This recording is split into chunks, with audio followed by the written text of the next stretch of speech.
Hello everybody and welcome back to another Dad Reacts video. Today joining me as ever, Martin. How you doing, mate?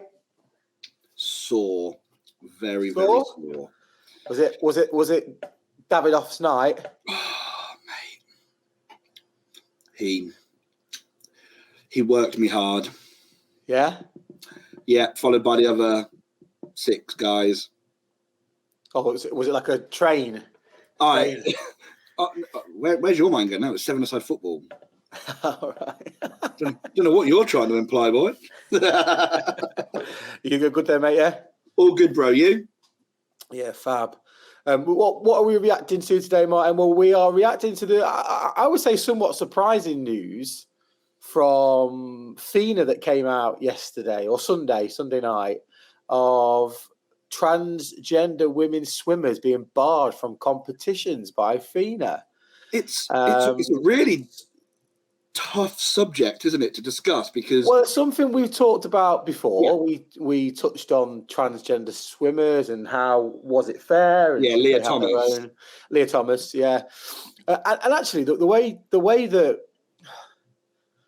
I want to say society has been moving is to back these gender inclusion, gender inclusion and equality. I'm somewhat surprised by the move by FINA.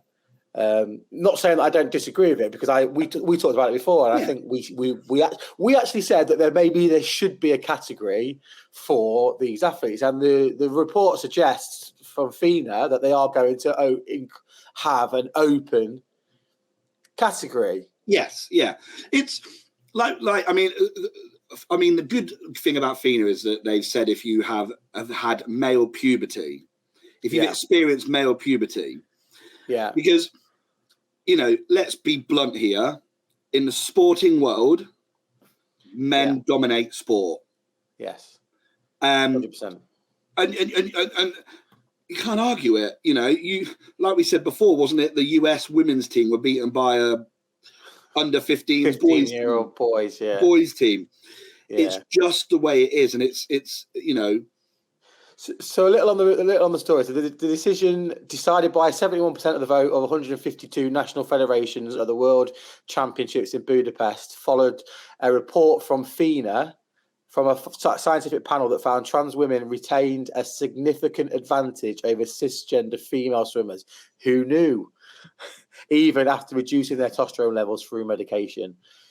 And so, yeah, it said that there were anyone that had been through puberty after the age of 12, basically, couldn't then go on to compete in a women's event.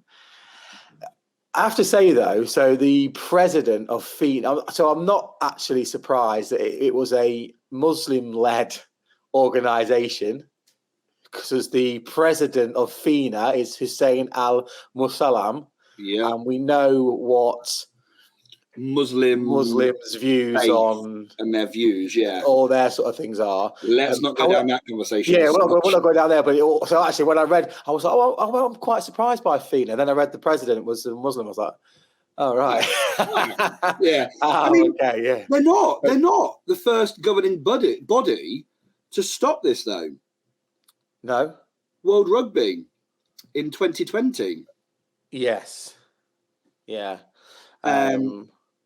But what I don't. Obviously, that hasn't been a huge problem in World Rugby, because it's not been. I mean, imagine fucking Jonah Lomu putting a pair of tits on and growing his hair long and then running out a load of women. Do you know what I mean? It'd be insane. But I think because swimming has been such a big. It's been in the news a lot. Women. I think the fact that Lia Thomas won the NCAA's, the National College title in the US, I think that kind of was like, hang on a minute, we're now at a stage where it's having an impact. And you know, people have come out. I mean, Sharon Davies, like the former British swimmer, you know, she tweeted, "Good, I can't tell you how proud I am of my sport, FINA and FINA president, for doing the science." Asking the athletes, coaches, and standing up for fair sport for females. Swimming will always welcome everyone, no matter how you identify, but fairness is the cornerstone of the sport. Yeah, do you know what though? Like, I took issue with that because is fairness the cornerstone of sport? I don't think it is. No. Right, and I say that so.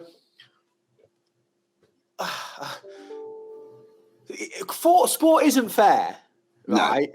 It's not a level playing field in as much as look at boxing, right? Anthony Joshua has. So let's look at me, right? I would be considered a heavyweight for my size. So would you, right? Is it fair that you then go compete against Anthony Joshua in a boxing match? No, that isn't fair. Well, even you go to motor racing, look at F1. But the set of rules would suggest that it is fair. Yeah. But it's not fair. No. It's not fair. Football teams, I'm going to say Man United, but that's a really bad example. York City beating Man United.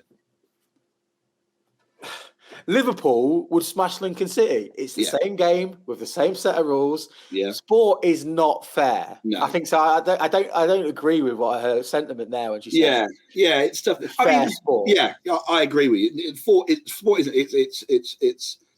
built on so many different things. Money's a massive impact in sport, isn't it?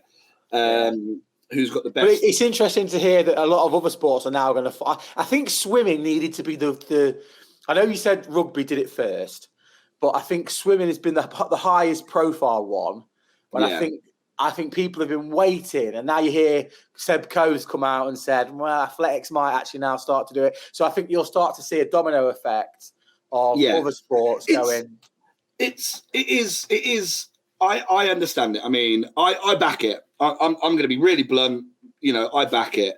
End of the day, you've got women, I think the term is cisgender women that are losing. Let's just call them women. Yeah, women. They're let's be blunt. Fuck it.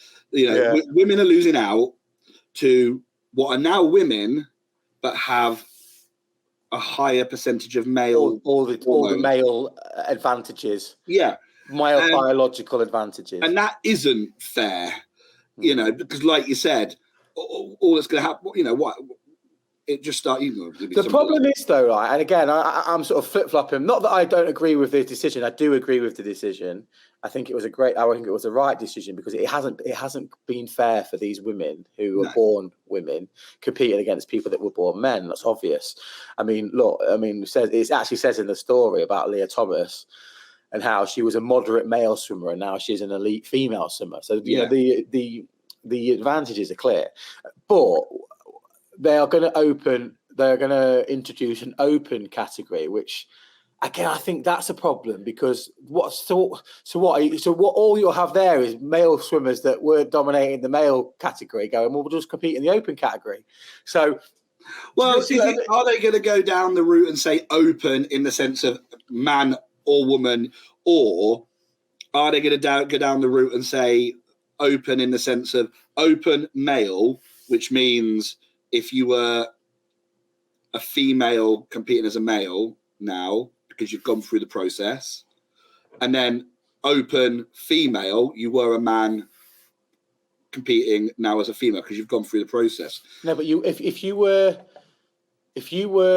a woman transitioning to a man, you couldn't compete in the man's sport because they just can't. No. Biologically. And they also wouldn't compete in the open category because you're then competing against men who are now women. That are now women. Yeah.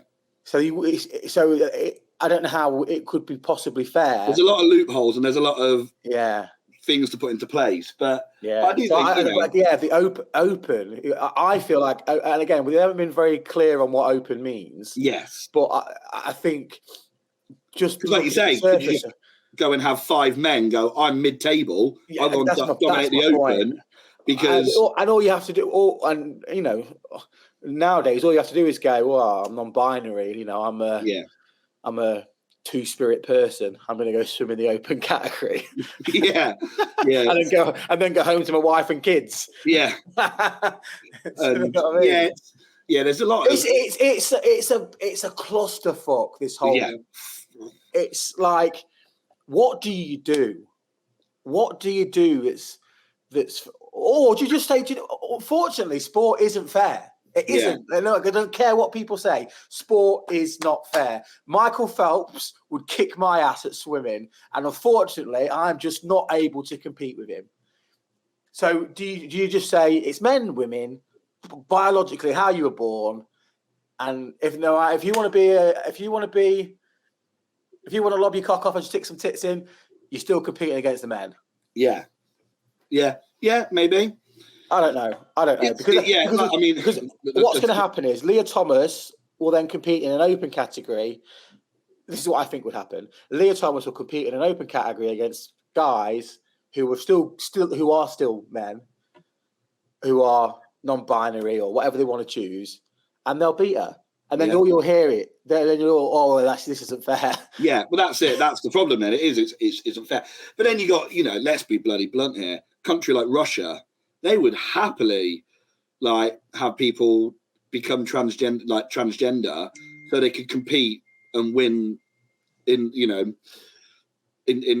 all sorts of sports. The next thing they'll be growing, they'll be putting teams together of transgender.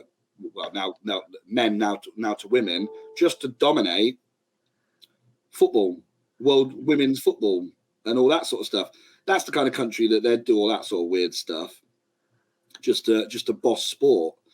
It needs. I mean, I back it, and I think, like you say, the domino effect is going to happen, and I think it's going to change. But it's what happens after that now, because now it's swimming's not inclusive. As much as I agree that she shouldn't, I'm talking Lia Thomas here. Thomas, yeah. As much as I agree that Lia Thomas shouldn't compete against women, like biological women, I do feel sorry for her. Yeah, I do genuinely feel like this, but I just don't know what you do, and I just keep coming back to this thing, going, sport isn't fair. It's an equal sport isn't about fairness. It's about equal opportunity, and it's about opportunity to compete. I have the same opportunity to compete with Michael Phelps. I'm a man. Yeah. Yep. So it's not about fairness. It's about opportunity. Lia Thomas has the opportunity to swim. Unfortunately, she's chosen the wrong side, but that's not the way it should be, unfortunately. No. I think you hit the nail on the head with the word clusterfuck. Yeah. It's just exactly they're never going to please anybody. No, everybody. Sorry, they're never going to please everybody. And maybe the notion was that actually we've got a small percentage of transgender applying into the sport. Yeah, we can't please them at the moment. Well, this is the thing. It was almost like you were trying to please. I don't know what the percentage is, but whatever. Let's say it was 5%. You're trying to please the 5% by upsetting 95%. Yeah, and it's just not the way it works. No, that's life, unfortunately. Whilst society, we are now, becoming so much more inclusive of everything. That we're still not there. No. In an ideal world, we're not where we want to be as a society, in inclusiveness, in everything. Let's look at race, man. How far down the line should we be with inclusivity in race? But we still have the conversations because we're not there yet. Homosexuality, we're still not there yet. And now the gender side of things is. Are we not there with homosexuality? Like, this is going in the world. No, when Japan the other day banned. Yeah, but I'm not talking about Russia, China, Japan. I'm not talking about those countries. I'm just talking about where we are. Right? Are we not when that footballer came out recently as being gay? And I was like. So. Oh, great, brilliant, well done. You're gay, doesn't make a difference. Yeah, you're gay. Yeah. What? I think we're almost there, but there still are a lot of, there's still people out there that are against it and will voice their concern, and we need to eliminate that. Once that's eliminated, there's still problems, and that's the pubs that haven't. Yeah, but. Again, I think there'll always be some sort of discrimination. Yeah. There always will. There will always be some sort of like racism, right? Let's just we're going way off topic here, but whatever. Like nobody listens to this part anyway. Or racism. We're 15 minutes in, we've lost them all. Racism is a lot of the time, I think, it's just lazy. It's just lazy bigotry. Yeah. Like John Terry calling Anton Ferdinand black. See you next Tuesday. Is John Terry racist? Probably not. But he's used a racist term because it's just lazy. It's easy to pick at because he is a black. See you next Tuesday. Have you seen the film The Gentleman? I was just thinking that. Yeah. But he just told me, I don't think he's connecting black and that. Yeah. You are black and you are. I'll take it as a term of endearment. You know, what if he called you a pikey bastard? If it come from love, then yeah, no problem. Yeah. You know, well, I don't think I do it. I play football. I play. You know, I've signed up to Man versus Fat. You know, a football program aimed at fat people, and I go, oh fuck off, you fat cunt. Well, see you next Tuesday. You are. Yeah, but I don't mean it in a horrible way. It's because I'm fat, and I'm a see you next Tuesday. But could somebody who was extremely slim call you a fat see you next Tuesday and you not be offended? Personally, I'm not offended, mate. Well, God, I get called all sorts of stuff. It wouldn't offend me because I'm fat and I'm a see you next Tuesday. But there would be people that would be offended, you know, by it. So it's but yes, I suppose you're right in the sense that we are going back to the inclusivity side of things. There will always be a bit of discrimination, but I think when I'm talking about inclusivity, I mean as a whole world. This is 152. You know, we're never going to get we are so culturally different across the world. Like, you know, I touched on it at the start. Muslims are never, ever, ever, no matter how you tie it up, dress it up, bow it up, stick a cherry on top, are never going to accept homosexuals. Never. Yeah. They're never going to do it because that's the problem. That's you know how the Christians went through the Christian reform, the affirmation and all that sort of stuff. The church reform, didn't it? Yeah. You can't do that with the Quran because the Muslims believe that the Quran is the word of God. Yeah. Therefore, you cannot change anything that's in it. Unless God puts back down and goes, actually, boys. They do believe it's Adam and Eve and not Adam and Steve. Yeah. But unless God pops down and says, you know, change my mind. Let's have an update. But it's not going to happen. 1 second. So, but yeah, I mean, back to you know, the FINA thing. I back it. I just think it's a clusterfuck afterwards. What are we talking about now? Oh, did your headphones die? Yeah. But back to FINA, I think I back it. I think it's the right decision. I just think now there's a clusterfuck like we use it, and I think that should be the title of this show today. Is that it is now just a clusterfuck afterwards because there's just doors to go through, loops to fit, you know, loopholes to fill, to try and get as a level of playing field for everybody. Yeah. Good luck, FINA, and the rest of the sporting bodies. It is not a job I would like. No. Right. On that note. Peace out. Peace. Peace.